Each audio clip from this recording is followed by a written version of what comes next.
Drama serial टूटा हुआ दिल शाजिर को 15 लाख ससुराल वालों की तरफ से तो मिल गए, लेकिन अब वो शादी को पोस्टपोन करना चाहता है। अपने बाप से बात करता है, 6 माह 1 साल अगर शादी आगे हो जाए, मैं कारोबार सेट कर लूँ तो क्या हर्ज है।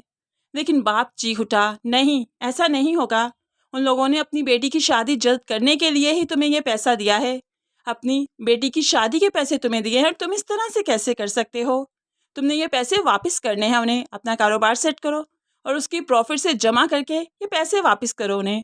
अब यहाँ पर जब बाप मान नहीं रहा तो फिर शाजिर को यही बेहतर लगा कि शादी वाले दिन ही वो भाग जाएगा, ताकि सबकी बातें भी ना सुननी पड़े और वो जूली के पास भी चला जाए।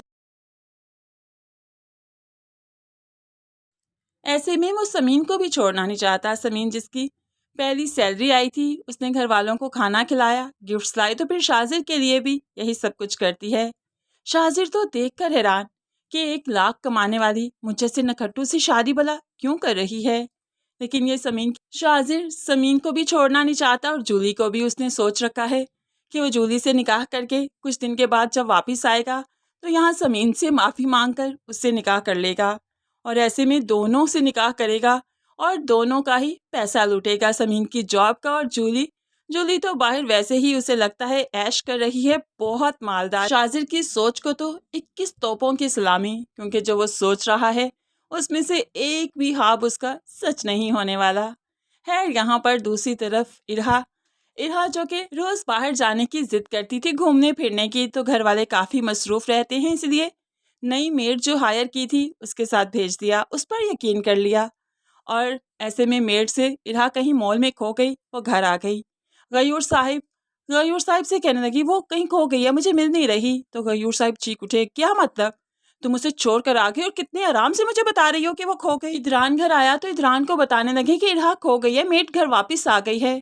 तो इदरान चीख उठा, ऐसे कैसे कर सकती है, इतनी गैर जिम्मेदारी है। जब घर वाले ही गैर जिम्मेदार हों तो फिर मेड्स क्या ही करें, इन लोगों को खुद ही तो लेकर जाना चाहिए था।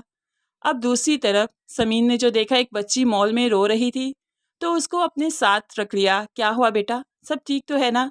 तो इरहा रोती जा रही है, कुछ भी नहीं बता रही, तो समीन उसे पकड़कर पूरा मॉल घूमने लगी ताकि अगर इसके पेरेंट्स इसे देख लें तो इसे ले जाएं। लेकिन कोई भी काफ़ी देर तक इरहा को पिक करने नहीं आया। अब दूर से ही भुखलाता हुआ इदरान आया। उसने जब समीन के साथ इरहा को देखा तो जान में जान आई। इरहा को पकड़कर प्यार किया, गले से लगाया और रोने लगा। फिर समीन से पूछने लगा, ये तुम्हें कहाँ से मिली। तो समीन कहने लगे, यहीं पर कोने में बैठी रो रही थी। क्यों, ये आपकी कुछ लगती है क्या।